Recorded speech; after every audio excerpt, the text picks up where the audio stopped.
Hey, it's been a while since I've last uploaded to YouTube.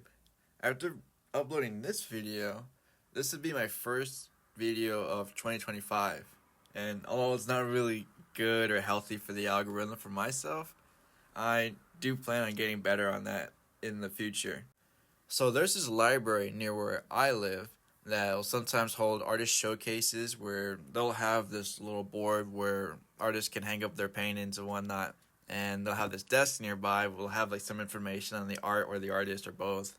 And I've seen some of these artist showcases. I thought to myself, well, shoot, I can do that too. And in this same library, they also held a couple of chat and crafts over there. And so I was talking to one of the employees while I was there participating, and I asked her, I said, hey, what's a fella got to do to get his stuff on the artist showcase? And she pretty much told me that all I had to do is talk to the manager, and we could set up like a date as to when I could actually do that, and that they were booked up until February of this year. And I asked her about that in October of last year. So I thought, oh, okay, well, it'll be a little while before I actually accrue enough paintings to showcase in here. Which this painting is going to be part of that collection of paintings that I'm going to have in my artist showcase. There's a lot that I really have plans for, and I've finished a couple already. I've recorded them, but I have yet to actually like edit them, string them together, and do voiceovers over them because, well, I for some reason I find it incredibly difficult to do these things because I'm really good at talking to other people and having that pushback and reciprocation. But when it's just me talking in this little voiceover, I find it incredibly difficult for whatever reason. It's just, I don't know, I can't really formulate thoughts whenever it's just me talking and that's it. It's a whole lot of work on my end, I guess, because I don't know. I also find it a lot more natural to just talk to other people than it is just to talk to, well, whatever it is I'm recording on my microphone. Well, this is just something that I'm going to have to get better at with time and practice. I'm not entirely sure what these videos that I'm pushing out here are really for. But, if anyone can really, gain something from this, maybe at least that. I guess that's sort of relatability. Because I'm not to toot my own horn, but I think I'm pretty A-okay when it comes to making art. When it comes to stuff like this, I'm not too familiar with it or too good at it at the moment, but I'll get better at it. You better just be bippy, I will. I've got a lot of pride when it comes to stuff that I do. When it comes to anything really, like in my job or whenever I'm working out or when it's this right here, my art, I have a lot of pride in my work because if I'm doing it, if I'm putting my name on it, then it has to be freaking good. At least that's how I carry myself out. So I don't like to do anything half-assed. I do like to try, and I do like to improve, and I'm always in the constant state of learning. I like to think if it that way. I'm never really like the smartest person in the room, despite me being like really intelligent. I guess I'm just not. I'm just not. I can understand that this I have good qualities. I do have my strengths, but I also have my weaknesses. And this right here talking, I guess, is one of them. It actually takes almost as much time as it does to actually just complete a painting or a drawing or anything. Really, I think it takes even more time to just think about a sketch. Which, on that note, I don't know if anybody has the same thing. Or I don't know how common it is. But if anybody were to tell you to imagine anything, like visually imagine anything in your head. Like if I were to tell you to imagine a red apple or a blue apple, let's say that, a blue apple, I could not, for the life of me, actually image it in my head. But I could smell the apple, I could feel the apple, I could, like, if you were to roll the apple around, I could hear like the exact, noises it will make if we like roll around like a metal or like a plastic table. I could taste. I have all the other senses of the apple except for visual. But I think when it comes down to actually thinking about stuff that I want to draw, it's that. It's the things that I feel about a thing that make me actually do it. Because a lot of the stuff that I draw now, especially like this painting right here came out from my head. I mean, I don't even think it's anything really groundbreaking or original or anything. It's just something that came up in my head that I wanted to paint, and I wanted to add to this little collection of paintings that I'm doing right now. And a lot of people find it really unusual that that is the case for me, or that I can't actually visually imagine things, because I don't know. I think a lot of people can't really wrap the noodle around the fact that I, as an artist who makes art as a very visual thing, can't do that. But I think more so what's important than what you can actually see in your head is how you can actually shape it onto like a 2D platform. Because when you're thinking about making art, I like to think of it as like taking something from a 3D space and then putting it onto a 2D space. At least when it comes to making like 2D work. You know, that's how I imagine it. And so I don't want to imagine the thing being on the page, but how would this 3D thing be 2D? How would it visually look like that way? And so when it comes down to drawing anything, I always try to think of things as forms. So think of them in the like they're really smooth geometric sense, and then just chipping away at it up until like you get a little more detailed and a little more focused and refined in the actual art. And then next thing you know, you actually have a completed piece.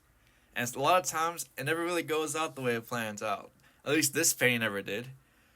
It actually kind of messed it up later in the painting. You all see a little bit whenever I add a little bit of a sealant on it. Like, I actually realized that I do kind of screw it up. Like, I add a little bit of like matte varnish on it in the very end, and it kind of screws everything up.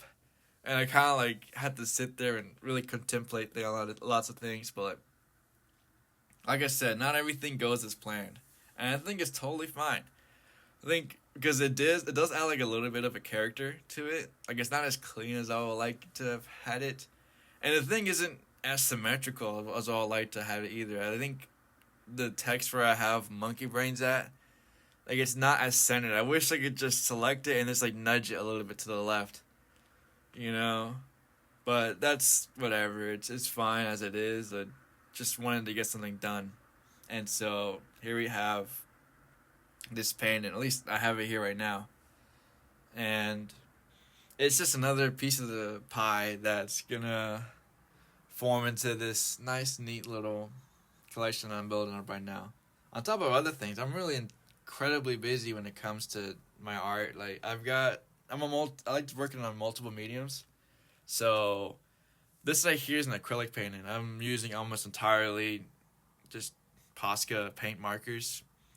And I'll have like actual paints, like acrylic paints as well. You know, I'll do other paintings, like bigger paintings with those. This one's actually really, really small, so I could afford to use just like primarily Posca markers. But I also have Copic markers, which are alcohol-based markers, and then I'll have other stuff like colored pencils. I'll have inks, like I'll work on manga panels or whatever with these Pigma Micron inking pens. And on top of just like the traditional mediums, I also work on the digital. So I have an iPad that I'll work on Procreate. It's pretty much all I use whenever it comes to making digital art. And so I've been doing digital paintings and drawings and whatnot on there, as well as I've been trying to get into like 2D traditional animation. So a lot of hand-drawn stuff, really. And with that, I want to start working towards making my own, like completely producing my own animation story, really. Like sound design and like animation and everything, all the story as well, all done by me. And because I know what I want it to look like, I know how I want it to feel and to sound like, and it's really a personal passion project for myself. And so accumulating all this skill from other different mediums, all these techniques that I use for other things, I do want to have it like translate towards this one big project that I have working in the background as well. I'm constantly having things come up in my head constantly have ideas, and so it's not something that I really had to actively think about. I've often had the liberty of having other people come up to me and ask me about how it is that I've come up with different drawings or whatever, really, when it comes to designs or whatnot. I have other artists, like, or other people in general that want to get into art come up to me and ask you, how do you do it? Like, how do you come up with these ideas? And really, it's not really such a thing that I have to actively work towards, since I'm constantly thinking of things in my head, and I'll always have something to kind of scribble on.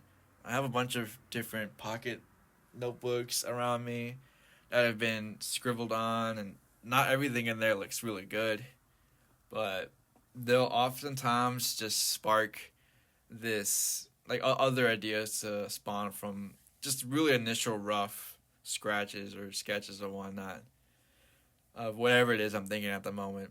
And it comes up from, like, anywhere, really. But, like, a lot of, like, an inspiration I'll take is from when I'm walking outside or when I'm working out or I'm in the office, kind of doing whatever, like in my actual job. Bottom line up front, I derive inspiration from anything and everything.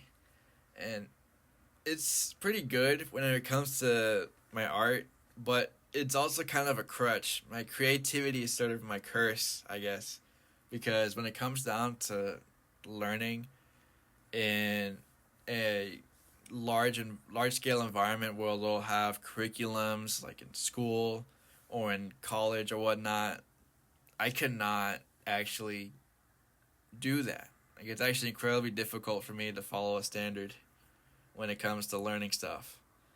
And so I had to find different ways to actually sit down and learn stuff. I do like learning stuff, but it's just the way that I learn is different from other people. I have to get really hands on. Like, that's my preferred method of learning. Is you could tell me about something, I could hear it multiple different times, but if I don't actually go out of my way to do a thing to learn, then I cannot retain it whatsoever at all, or do something accommodating towards that. And it's been a while. It's taken me a long while to understand that, and for a lot of people to understand that, really, because when I was little, for a longest time I thought I was actually really stupid, because my brother was actually incredibly intelligent when he was little as well. He was only 2 years my senior, but he was already comprehending what was going on in a biology textbook, which I thought was when I was little, I thought that was, I didn't know, like, to what weight that actually held, but when I was little, I thought I was just incredibly stupid because I could not figure it out. I could not comprehend college level textbooks, but my brother could, and so I just couldn't actually. And this was all prior to actually going to school. I was, I think, 4 or 5 when I actually started reading that dang thing, or trying to, and my brother was already in school, so I thought, man, if school is this difficult, there's no hope for me. And when we were little, my brother and I did everything with each other. We would work out with each other, which I thought was the best, most awesomest time in the world. When it came down to learning, no, I actually loathed it. I could not stand it. And so when it actually came down for me to actually go to school, I also felt incredibly dumb over there as well. I didn't actually improve. I was so convinced that letters could only sound one way. So let's say, for instance, like the letter C, right? It could take on the K sound or the S sound, right? And so we had these little alphabet squares on the wall that had a letter being used in multiple different ways to kind of showcase how the letter was used. And so they had them in sentences. So I had the C sentence. And so the C sentence was, the cat's face is black. And so I thought the C could only make the K sound, the K sound. So whenever the teacher told me to read it out loud, I read it completely wrong. I was like, the cat's facky is black. And the teacher looked at me like I was like incredibly stupid. She was like, "What are you doing? Like that's completely wrong." And I was like, "No, I don't think I'm right. I am right. I don't think that's wrong at all." And I tried convincing her that she was wrong at some point, but I mean, I know now that that isn't the case. But I was so convinced that the C just could not make the S sound that you couldn't convince me that it did. It didn't make any sense because the S was there. And why would the Why would the C make the S sound if the C makes the C sound?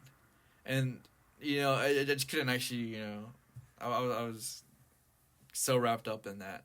And then adding the E on the end of a word, making it not actually spell out. And the word's like love.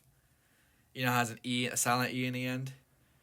Well, I couldn't actually wrap my head around the fact that words could be silent either. So that also caused a bit of constriction, really, or I don't know, really stunted my growth at least when I was little. And I could never really have people, like, nobody could really explain it to me in my terms when I was little.